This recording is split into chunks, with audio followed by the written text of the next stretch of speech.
आंधी से पहले की शांति, युद्ध से पहले का समय। पहले विश्व युद्ध से दुनिया अभी उभरी ही थी कि एक और युद्ध के बीज बो दिए गए। वर्साय की संधि, जिसका उद्देश्य शांति सुनिश्चित करना था, उसके बजाय नाराजगी और अस्थिरता पैदा हुई। जर्मनी युद्ध के हर जाने और क्षेत्रीय नुकसान के बोझ तले दबा हुआ था और उसमें क्रोध बढ़ता ही जा रहा था। जर्मनी में मैंने और मेरी नाजी पार्टी ने आर्थिक तंगी और राष्ट्रीय अपमान का फायदा उठाया। मेरी विचारधारा, जो सैन्यवाद, विस्तारवाद और नस्लीय श्रेष्ठता में निहित थी, ने एक ऐसी जगह पाई जो अपनी खोई हुई प्रतिष्ठा के लिए तरस रही थी। पूरे यूरोप में इसी तरह के राष्ट्रवादी और फासीवादी आंदोलनों ने गति पकड़ी, जिससे नाजुक शांति को खतरा पैदा हो गया। आंतरिक विभाजनों से कमजोर राष्ट्र संघ बढ़ते संकट को दूर करने में अप्रभावी साबित हुआ। 1938 में हिटलर की महत्वाकांक्षाएं तब और बढ़ गईं जब उसने एंशलुस में ऑस्ट्रिया को अपने साथ मिला लिया। यह एक रक्तहीन कब्जा था जिसने पूरे यूरोप में सदमा भेज दिया। ब्लिट्जक्रेग जर्मनी की शुरुआती जीत। 1 सितंबर 1939 को जर्मनी ने पोलैंड पर हमला किया, जिसने दूसरे विश्व युद्ध की शुरुआत की। हिटलर की सेनाओं ने ब्लिट्जक्रेग की रणनीति का इस्तेमाल किया। फ्रांस और ब्रिटेन ने 3 सितंबर को जर्मनी के खिलाफ युद्ध की घोषणा की। पश्चिमी मोर्चे पर बड़े पैमाने पर लड़ाई की कमी के कारण इसे फोनी युद्ध कहा गया। अप्रैल 1940 में जर्मनी ने डेनमार्क और नॉर्वे पर हमला किया। अगले महीने हिटलर ने बेल्जियम और फ्रांस पर हमला किया। जून 1940 में फ्रांस का पतन। ब्रिटेन नाजी युद्ध मशीन के खिलाफ अकेला खड़ा था। पूर्वी मोर्चा, बारबारोसा और मास्को की लड़ाई। जब पश्चिम में ब्रिटेन की लड़ाई भड़क रही थी, हिटलर ने सोवियत संघ के साथ बिना आक्रमण संधि को तोड़ते हुए अपना ध्यान पूर्व की ओर मोड़ा।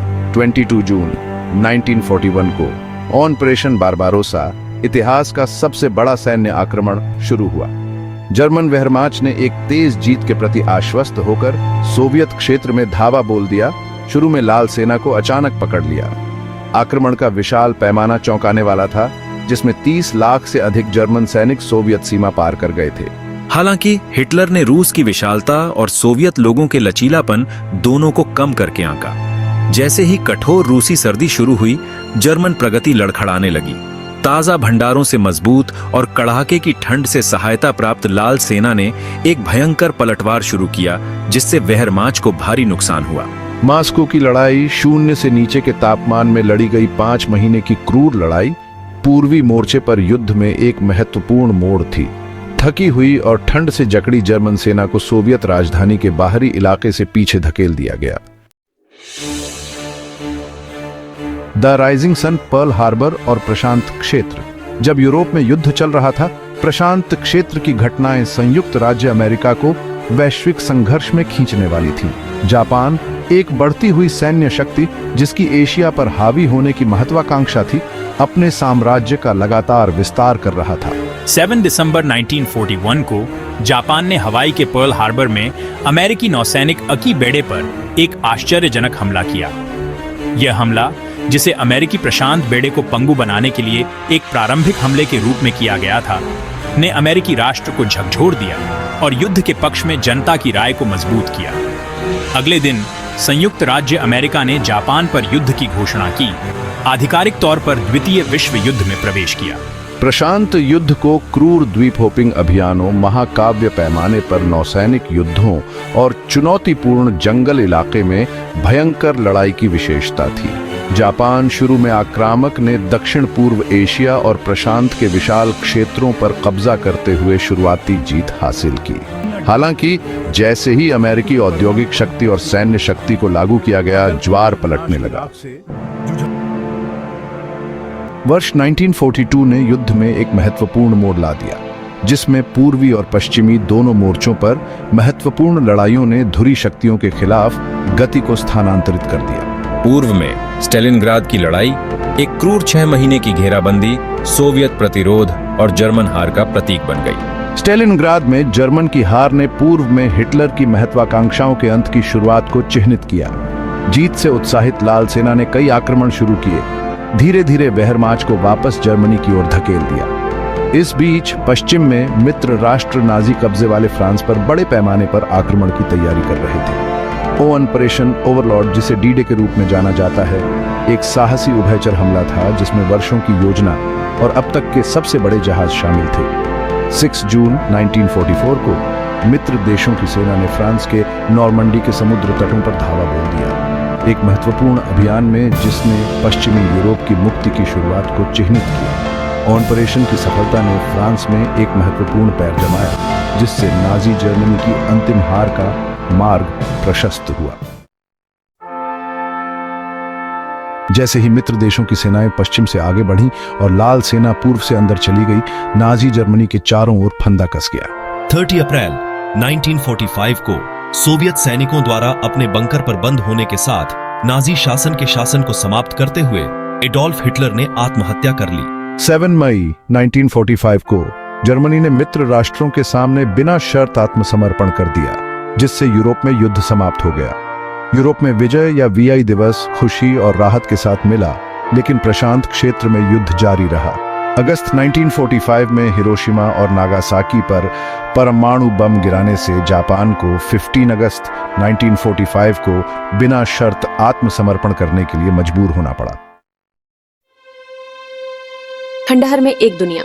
युद्ध की समाप्ति ने एक बिखरी और बदली हुई दुनिया को प्रकट किया। मानव इतिहास के सबसे घातक संघर्ष का शिकार होकर लाखों लोग मारे गए। प्रलय की भयावहता, नाजी शासन द्वारा 6 मिलियन यहूदियों और अन्य अल्पसंख्यकों के व्यवस्थित नरसंहार ने दुनिया को झकझोर कर रख दिया और मानवता के विवेक पर एक अमिट निशान छोड़ दिया। युद्ध के बाद के वर्षों को पुनर्निर्माण, वसूली और एक नए विश्व व्यवस्था के उद्भव द्वारा चिह्नित किया गया था। भविष्य के युद्धों को रोकने और अंतर्राष्ट्रीय सहयोग को बढ़ावा देने के लक्ष्य के साथ 1945 में संयुक्त राष्ट्र की स्थापना की गई थी। द्वितीय विश्व युद्ध ने दुनिया के राजनीतिक, सामाजिक और तकनीकी परिदृश्य को आकार देते हुए एक स्थायी विरासत छोड़ी। युद्ध की भयावहता ने शांति की नाजुकता और अनियंत्रित आक्रामकता और असहिष्णुता के विनाशकारी परिणामों की एक कठोर याद दिलाई। युद्ध ने तकनीकी प्रगति को भी तेज किया, खासकर विमानन चिकित्सा और परमाणु ऊर्जा के क्षेत्र में। परमाणु बम का विकास, जबकि प्रौद्योगिकी की विनाशकारी शक्ति की एक भयावह याद दिलाता है, ने परमाणु युग और पारस्परिक रूप से सुनिश्चित विनाश की अवधारणा की भी शुरुआत की। द्वितीय विश्व युद्ध में लड़ने और मरने वालों द्वारा किए गए बलिदान मानव आत्मा की साहस, लचीलापन और एक बेहतर कल में अटूट विश्वास की क्षमता के प्रमाण के रूप में काम करते हैं। द्वितीय विश्व युद्ध के नायक। द्वितीय विश्व युद्ध ने असाधारण साहस और बलिदान की अनगिनत कहानियां बनाई। युद्ध के मैदानों और घरेलू मोर्चों पर जीवन के सभी क्षेत्रों के लोग इस अवसर पर उठे, अटूट साहस, करुणा और अत्याचार पर काबू पाने के लिए एक अडिग दृढ़ संकल्प का प्रदर्शन किया।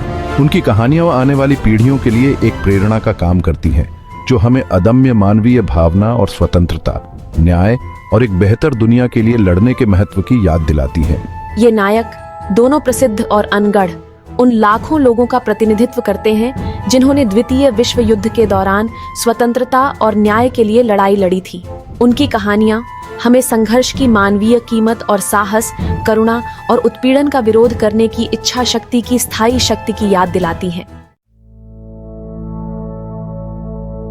द्वितीय विश्व युद्ध घृणा, असहिष्णुता और अनियंत्रित आक्रामकता की विनाशकारी शक्ति की कठोर याद दिलाता है।